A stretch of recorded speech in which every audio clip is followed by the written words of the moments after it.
Before we begin, I want to say this gently, not as a demand, not as a pitch, but if this podcast has supported you, if you keep finding yourself coming back, if something in your body settles when you listen, make sure you're following, subscribing, or saved wherever you're listening, not because of algorithms, but because this work builds over time.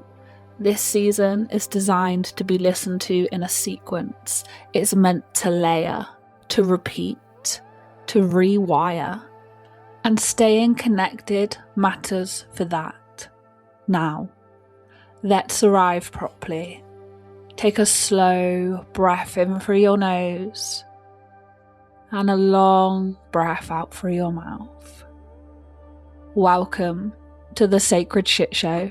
This is season 4, and this season is called Sacred Living. And today, we are exploring something deceptively simple. Something that has the power to shift the nervous system more than most people realise. Ritual. But not the kind of ritual most people imagine. Not elaborate ceremonies. Not complicated spiritual practices. Not something reserved for special occasions, full moons, or perfect circumstances. Today, we're talking about ritualizing the mundane.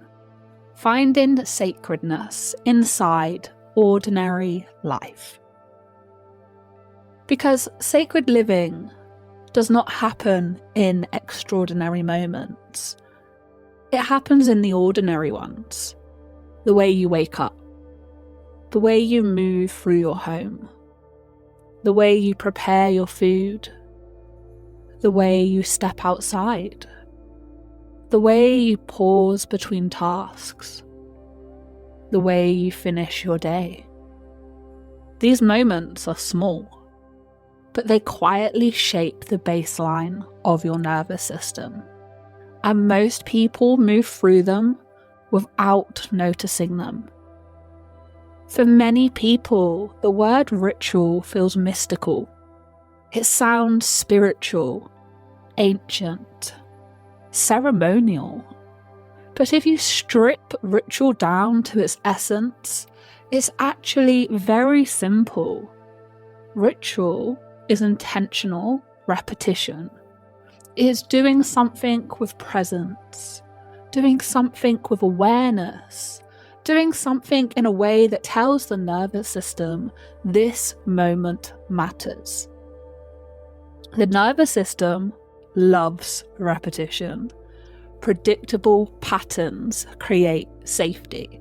Safety creates regulation, and regulation creates capacity. So when we repeat small actions with awareness, we begin creating anchors throughout the day. Little stabilizing points. Places where the body recognizes familiarity, and familiarity softens vigilance. The problem is that modern life has stripped many of these anchors away. We rush. We multitask. We eat while scrolling. We wake up and immediately reach for our phones. We move from one task to the next without transition. Life becomes efficient, but not meaningful. And the nervous system begins to constantly feel activated. Not necessarily in crisis, but never fully settled either. Ritual slows life down just enough for the body to catch up. Not dramatically, just enough. There's something quietly powerful about doing ordinary things with intention. Think about making tea. For many people, making tea is automatic. Boil the kettle, bag in the mug, pour the water, done. But imagine approaching the exact same action differently. You notice the sound of the kettle heating, You feel the warmth of the mug in your hands. You smell the herbs or the tea leaves. You pause before the first sip. Suddenly, the same action becomes something else. It becomes a moment of presence, a moment where the nervous system shifts from urgency into awareness. Ritual does not add time to your life. It changes the quality of the time that already exists. Human cultures across the world have always understood this. Long before we had the words like nervous system regulation, people instinctively created rituals to stabilize life. Lighting candles, blessing food, morning prayers, walking at sunrise, preparing herbs, pausing before sleep.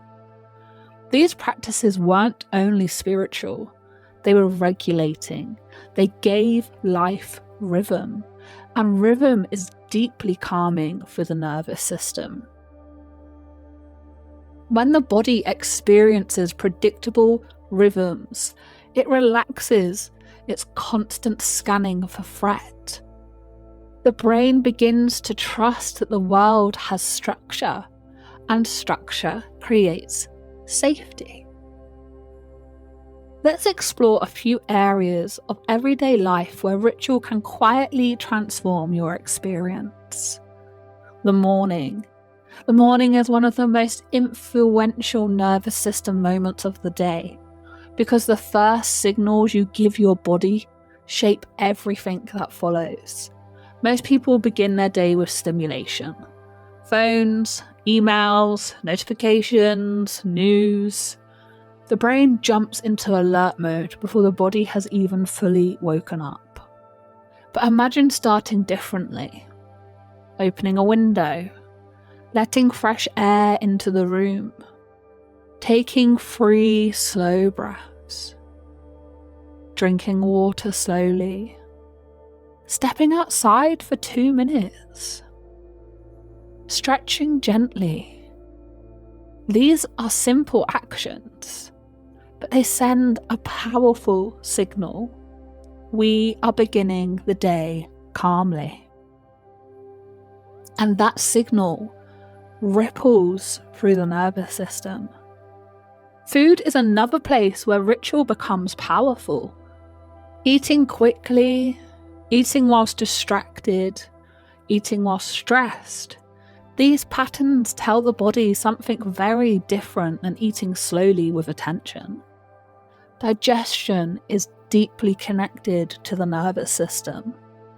If the body feels rushed or threatened, digestion slows. But when the body feels safe, digestion becomes easier. Even tiny rituals around food can shift that. Pausing before the first bite, smelling the meal, taking a breath before eating. These small acts move the body from urgency into presence. Herbal intelligence also fits beautifully into ritual. Plants have been companions in human ritual for thousands of years, not only because of their chemistry, but because of their presence.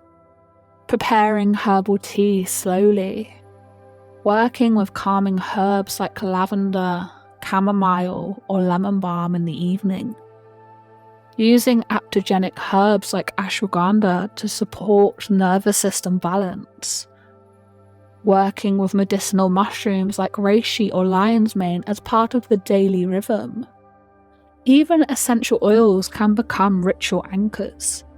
Lavender before sleep, cedarwood during evening wind down, sweet orange in the morning to lift the mood. Scents become signals, and the body recognizes them, and the nervous system begins associating the scent with calm. Before we continue deeper into this conversation, I'm going to pause here for a moment because building sacred rhythms into life is something we practice slowly, not something we force overnight. So we'll take a brief pause, and when we return, we'll explore how ritual becomes sustainable rather than overwhelming. Dear listener, it's me, Herbal Moonbeam, guardian of the green, listener to the wisdom that lives in bodies, and your gentle guide here at the Strange Apothecary. While our host steps away to tend her tea, let me settle beside you for a moment. Have you felt it lately? That deep, steady fatigue that rest alone doesn't touch. The sense that your body has slowed the pace, not because you failed, but because it needed safety more than speed. When the body hits the brakes, it isn't rebellion, it's intelligence. And that low hum inside you, the one whispering there must be another way to live, isn't dissatisfaction, it's memory. This is where the Sacred Portal opens. The Sacred Portal is a 6-month group-held multidimensional healing journey for those who are done trying to heal in isolation and done being told they should already be over it. Together, over 6 months, we move slowly and deliberately through the 5 layers that shape your lived experience: body, mind, energy, soul, and spirit.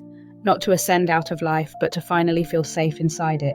Inside the portal, there is no fixing, no pressure to perform healing the right way, no bypassing the body in favour of insight. Instead, we work with somatic rituals that teach your nervous system it no longer has to stay on guard, subconscious patterning that softens survival without ripping it away, energy work that clears what never belonged to you, and soul remembrance that doesn't hype you up, it settles you back into. This container is held as one group, one path, one shared rhythm, because healing doesn't happen through hierarchy, it happens through safety, witnessing, and regulation in relationship. The Sacred Portal isn't for those chasing a better version of themselves, it's for those ready to stop leaving themselves behind. The portal is now open for enrolment. One path, one group, 6 months of being held in a way most systems never taught you was possible. And because we honour the land that carries us, every enrolment plants a tree, rooting your healing into something living. And so if your body feels quieter as you listen, if something in you has softened instead of tensed, that's not coincidence. You already recognise this pace. Visit thesacredportal.co.uk or follow the link waiting for you in the show notes. The Sacred Portal. You were never broken, your system was protecting you. Now then, sweet soul, my wings are beginning to shimmer, which means it's time to drift gently back into your journey. Take a slow breath in and let it go gently. One of the biggest mistakes people make with ritual is trying to create too much structure at once. Morning rituals, evening rituals, work rituals, meditation rituals. Suddenly, life becomes full of expectations, and the nervous system begins to feel pressure rather than safety. Sacred living works differently. It begins with one moment, one small anchor, repeated consistently. Maybe it's the first sip of tea each morning. Maybe it's lighting a candle when you begin work. Maybe it's stepping outside for 2 minutes before bed. That one action becomes familiar. And over time, the body begins anticipating it, and anticipation builds regulation. The nervous system begins to settle before the ritual even begins. This is how sacred living becomes sustainable, not through perfection, through rhythm.